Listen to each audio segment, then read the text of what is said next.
The sky was quiet that night. Too quiet. No stars. No clouds. Just empty darkness above the earth. People were sleeping. Some were watching TV. Others were working night shifts. No one knew that death was coming from the sky. Then they arrived. Without warning, hundreds of black ships entered Earth's orbit. They were not like human ships. They were silent, smooth, and shaped like daggers. Red lights glowed under their bodies. They floated in the sky like monsters waiting to strike. At first, people thought it was a meteor shower. But meteors don't stop in the air. They don't hover. They don't send signals. And they don't fire. The first attack hit New York.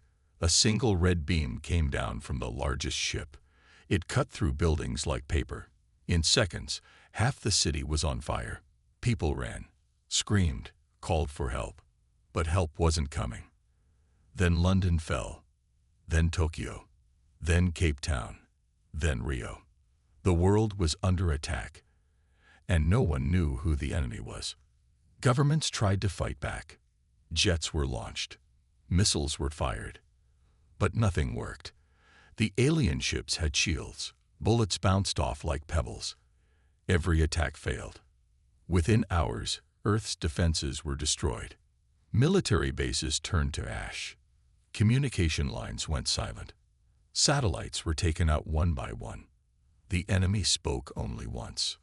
A deep, cold voice was heard on every radio, TV, and screen.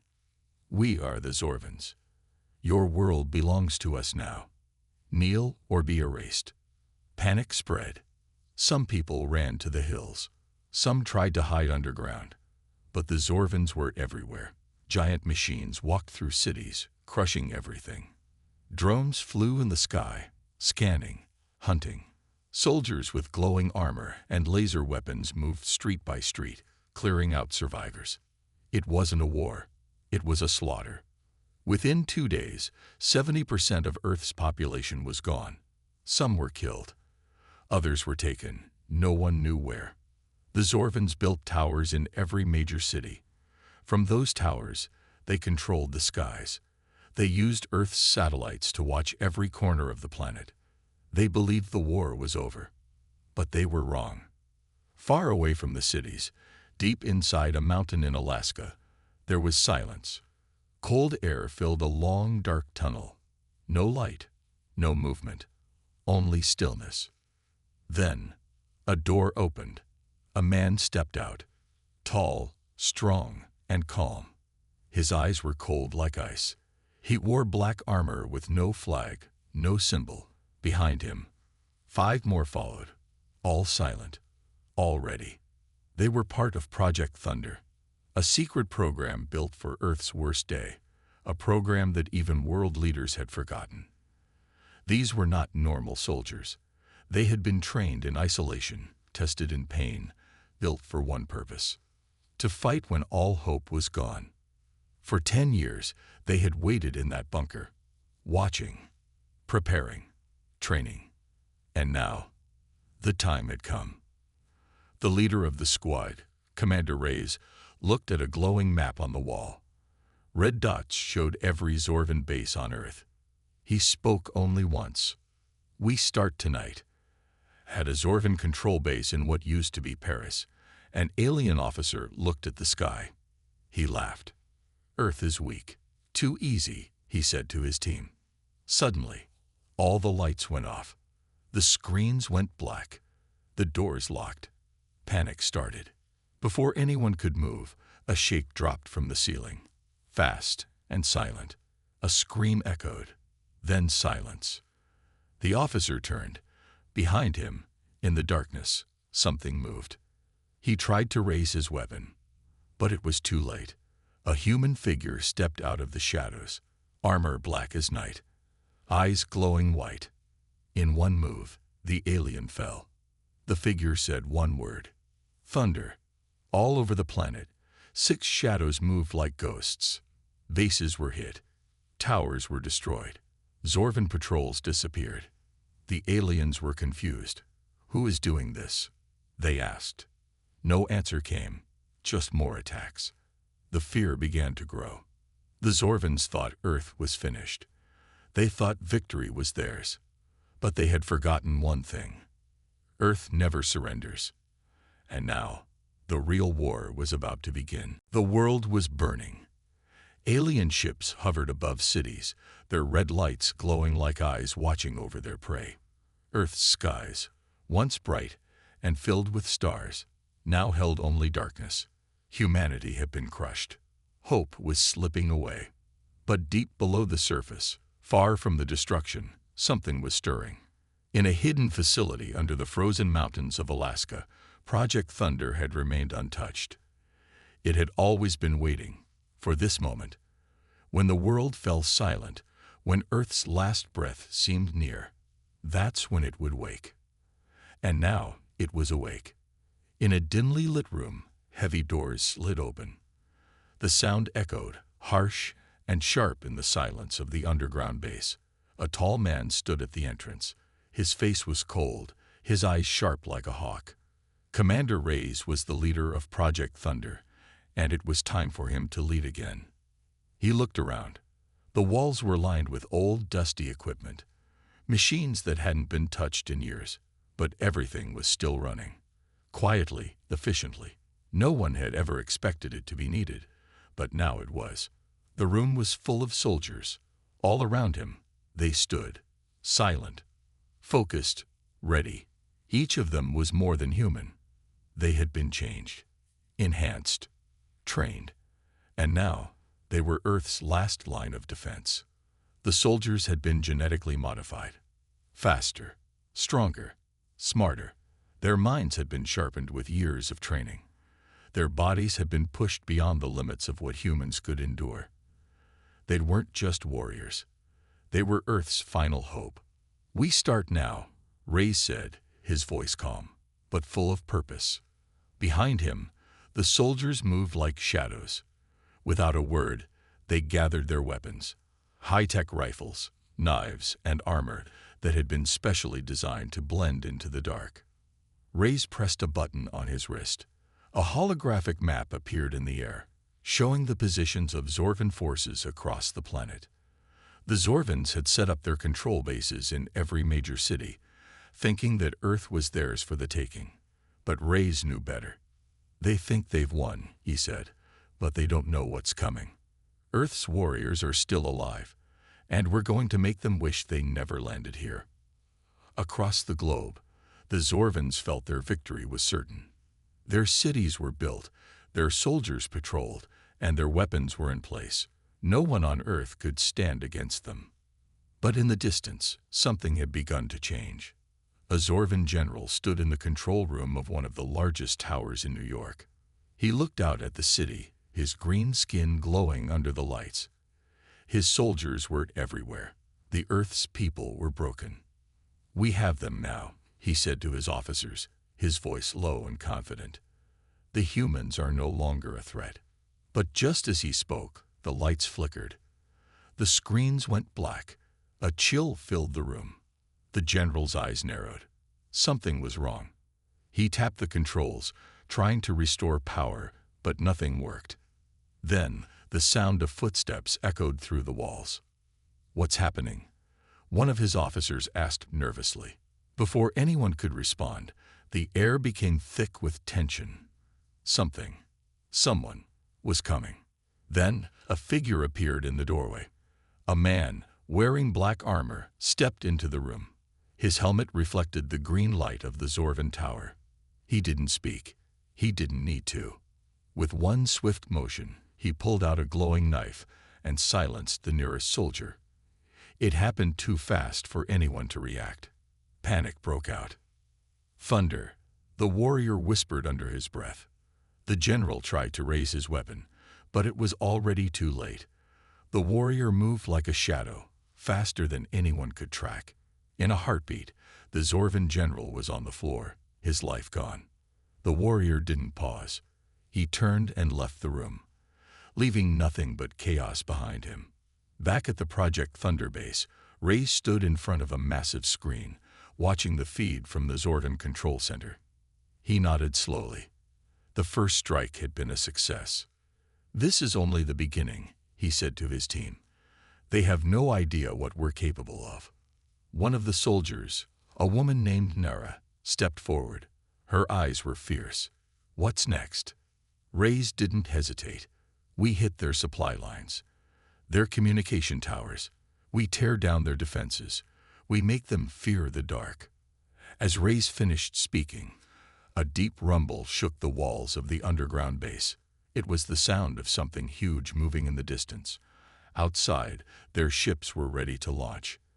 In the sky above, the Zorvans would soon feel the weight of Earth's warriors falling from the heavens. Thunder was coming.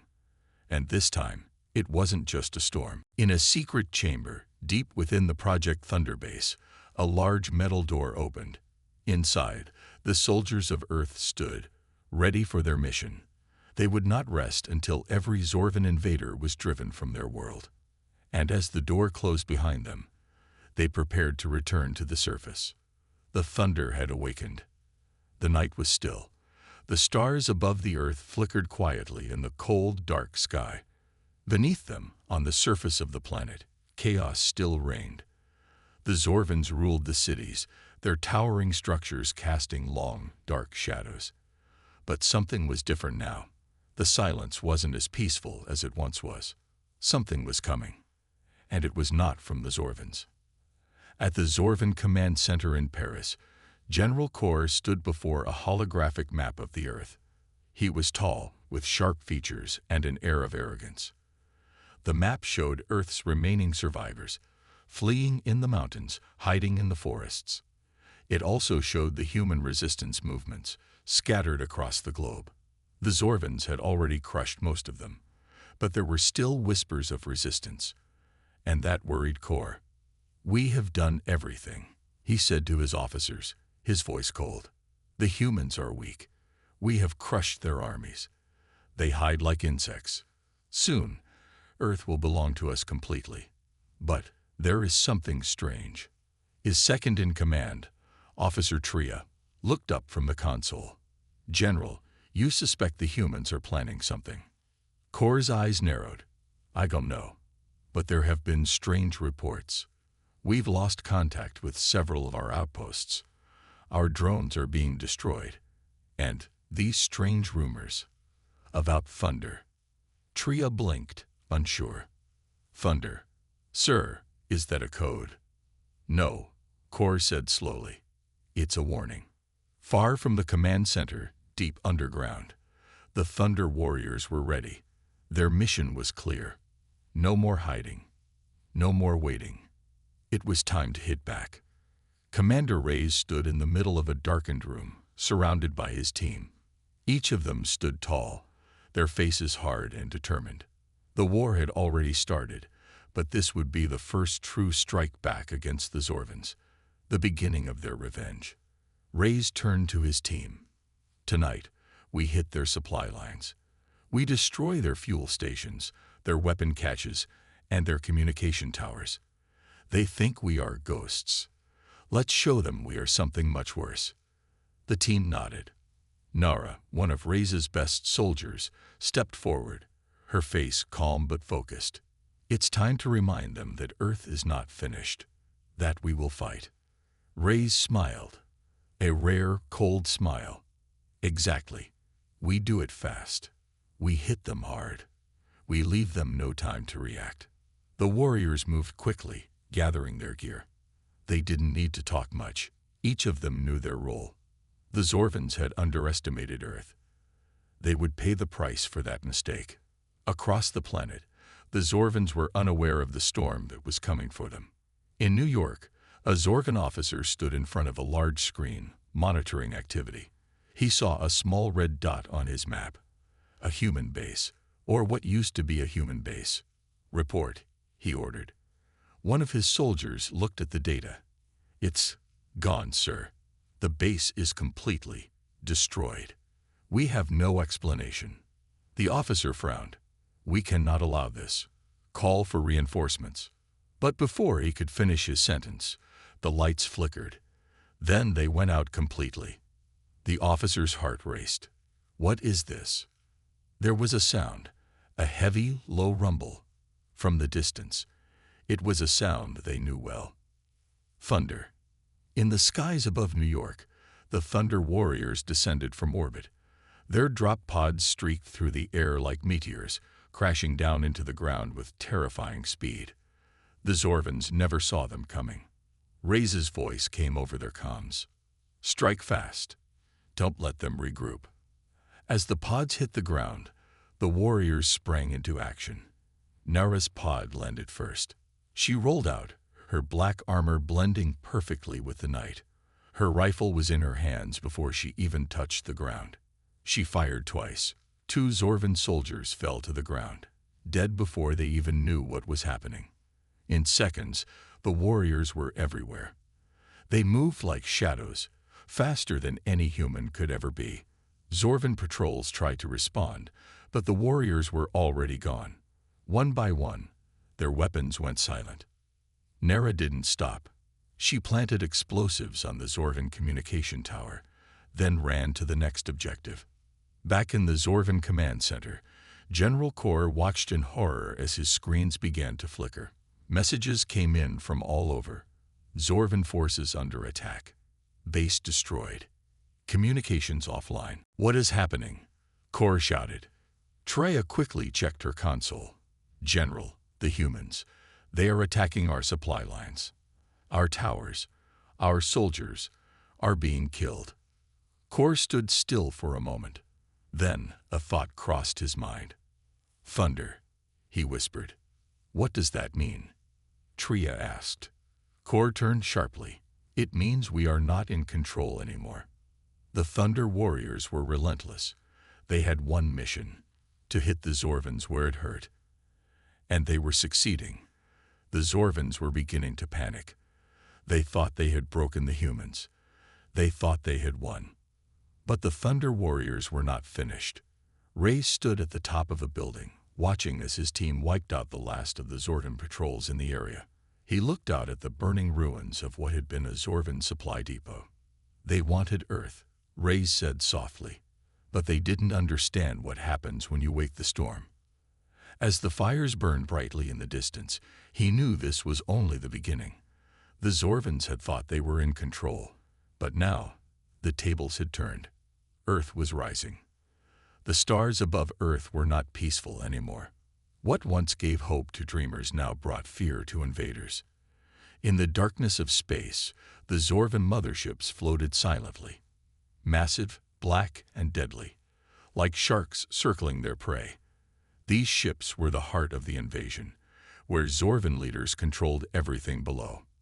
Inside the Zorvan High Command ship, General Kor stood in a war room full of glowing red lights. His eyes were locked on a large screen showing Earth. Multiple red zones blinked, flashing over cities that had once been fully secured. Now they were under attack. "Report now," Kor barked. A young officer stepped forward, nervous. "We have lost contact with 3 more towers, sir. Our weapons depots in Chicago, Berlin, and Shanghai have been destroyed. We believe the Thunder Warriors are responsible." Kor slammed his fist on the control table. "I want them found. I want them hunted." The officers remained silent. No one dared to speak. Even Zorvans could feel fear. And this fear was growing fast. Back on Earth, in the ruins of Berlin, Nara moved through the rubble like a ghost. The air was thick with smoke, and the smell of burned metal filled her nose. Her suit was covered in dust, but her aim remained steady. A Zorvan patrol was ahead, 4 soldiers with glowing rifles. She whispered into her comm, "Target in sight." From her left, Ray's calm voice replied, "On your go." Nara didn't hesitate. With 3 quick shots, 2 Zorvans dropped. The other 2 turned, but before they could fire, a dark figure fell from above. It was Dax, another Thunder Warrior. He moved like a shadow, taking them both down without a sound. "Clear," Dax said. The team regrouped. They were tired, but their eyes were sharp. They had one goal: destroy the command beacons controlling the Zorvan air defense. Without those, Earth could launch counterattacks from space.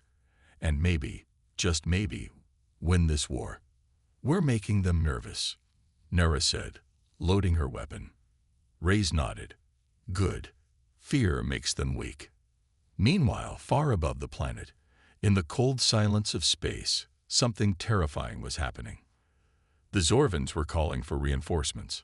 From deep space, far beyond Earth's solar system, a signal was sent. A dark fleet was on the way. Bigger ships, stronger weapons, deadlier warriors. They were coming. But the Thunder Warriors didn't know that yet. Not fully. Not until one of their own saw it.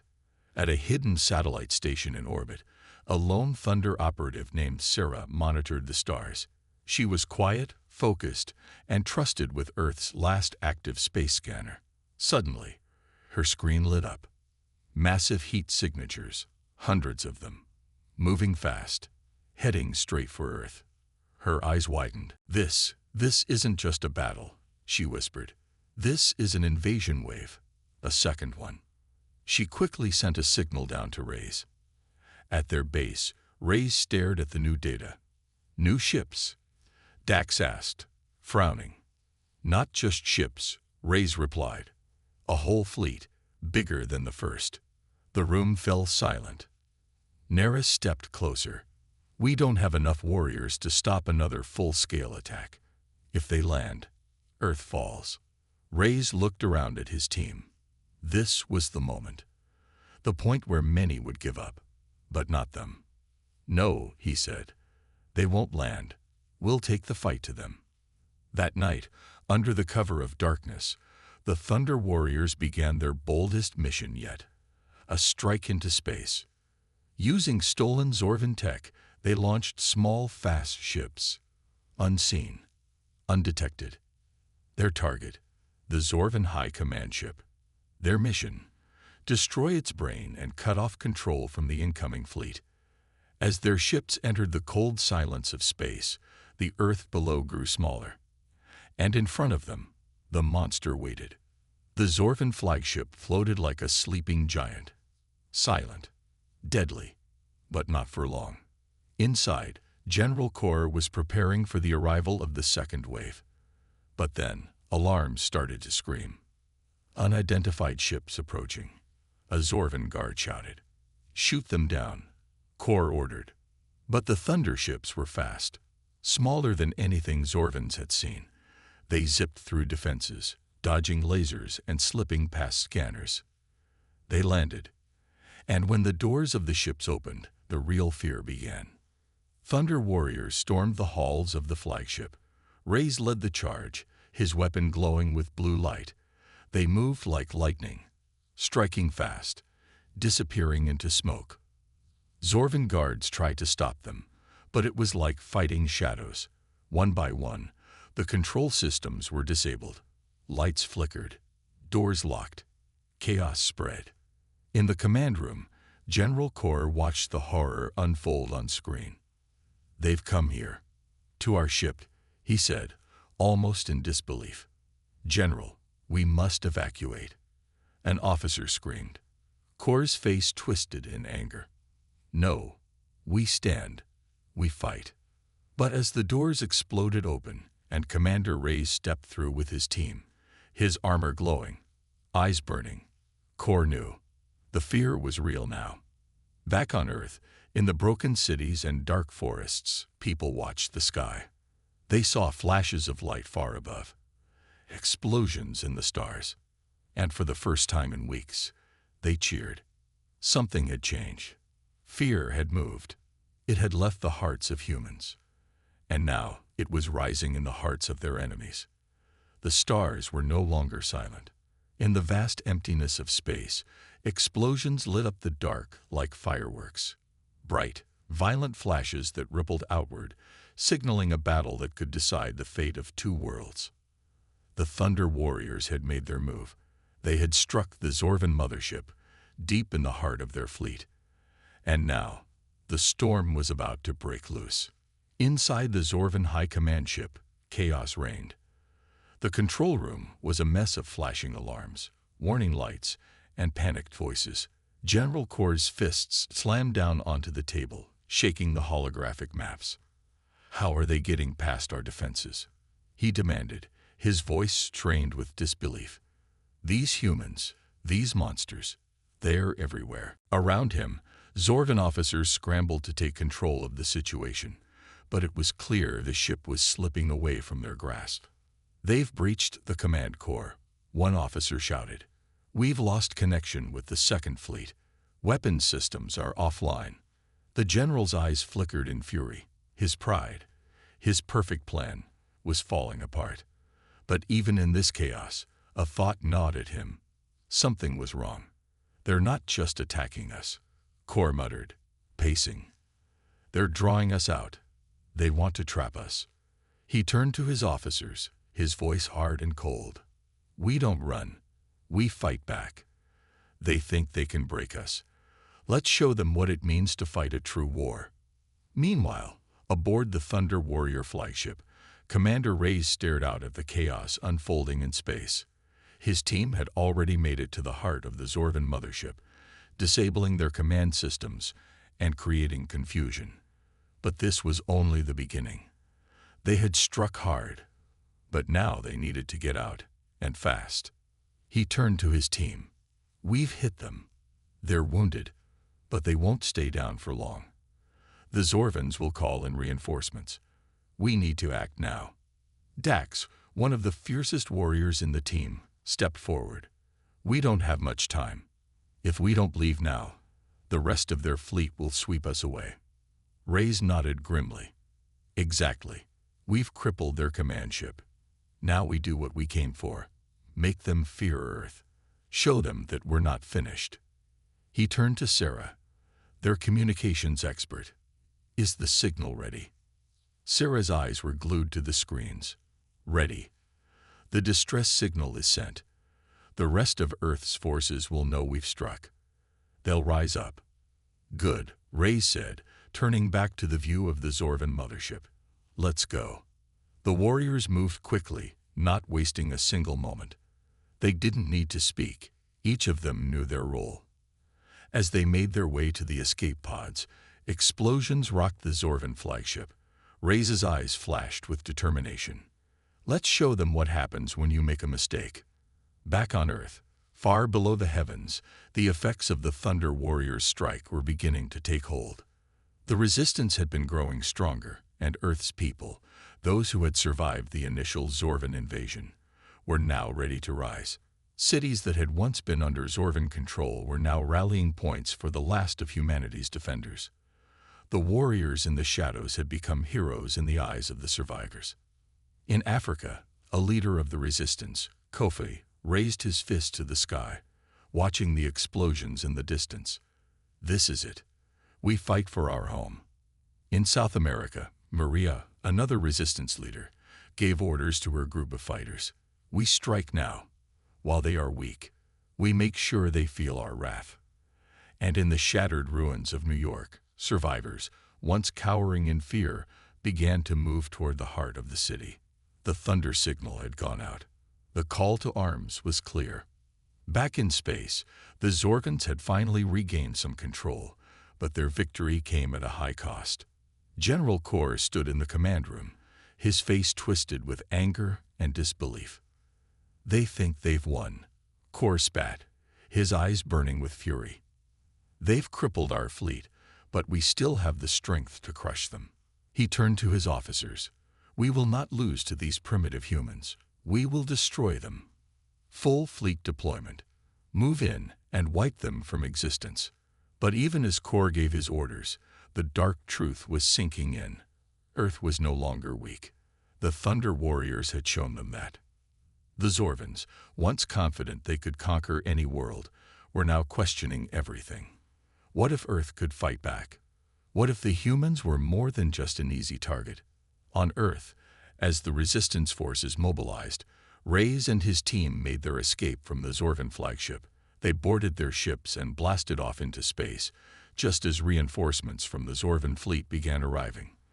The Thunder Warriors had created the perfect distraction, but now they were vulnerable, caught in the middle of a much larger war. We've done it, Nara said as she sat in the cockpit, her voice tinged with pride. The message has been sent.